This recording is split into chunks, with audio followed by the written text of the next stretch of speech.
আসসালামু আলাইকুম।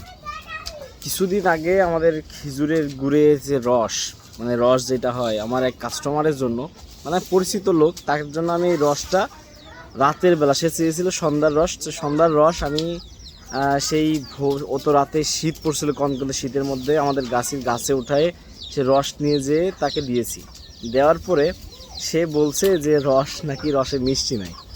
আমি মানে খুবই শকিং হয়েছি যে আসলে কীভাবে মানুষ এটা বলতে পারে। তাকে কিন্তু আমি ভিডিও কলে দেখাইছি যে দেখেন আমি এইভাবে পেরে নিয়ে যাচ্ছি। এখন সে অনেক দিন ফ্রিজে রাখার পরে তারপরে খাইছে। তো খাওয়ার পরে তখন বলছে যে আসলে রসে মিষ্টি নাই। তো আমি তার কথা শুনে আমার মানে কষ্ট, যে পরিশ্রমটা করলাম, পরিশ্রমটাই বৃথা গেল। তো দেখেন আমার এই যে আজকে আমি খেজুর গুড় তৈরি করছি, দেখেন আমি যে আমাদের খেজুর গুড় তৈরি করা হচ্ছে, এই যে এই রস একদম এই পর্যন্ত পরিপূর্ণ ছিল। তো সেটা কিন্তু আস্তে আস্তে আস্তে আস্তে জাল দিতে দিতে যে অল্প পরিমাণ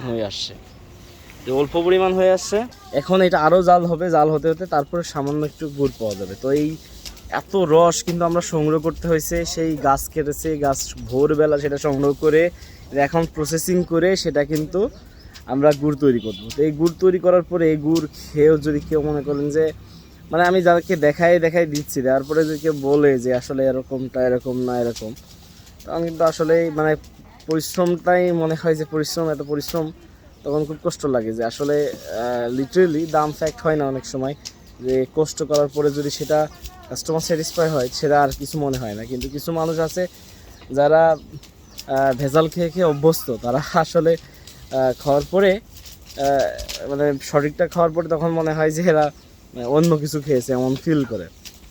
যেমন আমি যেটা বলছিলাম প্রথম দিকে, আমাদের এক বড় ভাই আর কি, তার দিয়েছিলাম রস, আমি নিজে পেরে নিয়ে যেয়ে তাকে দেওয়ার পরেও সেই কথা বলি।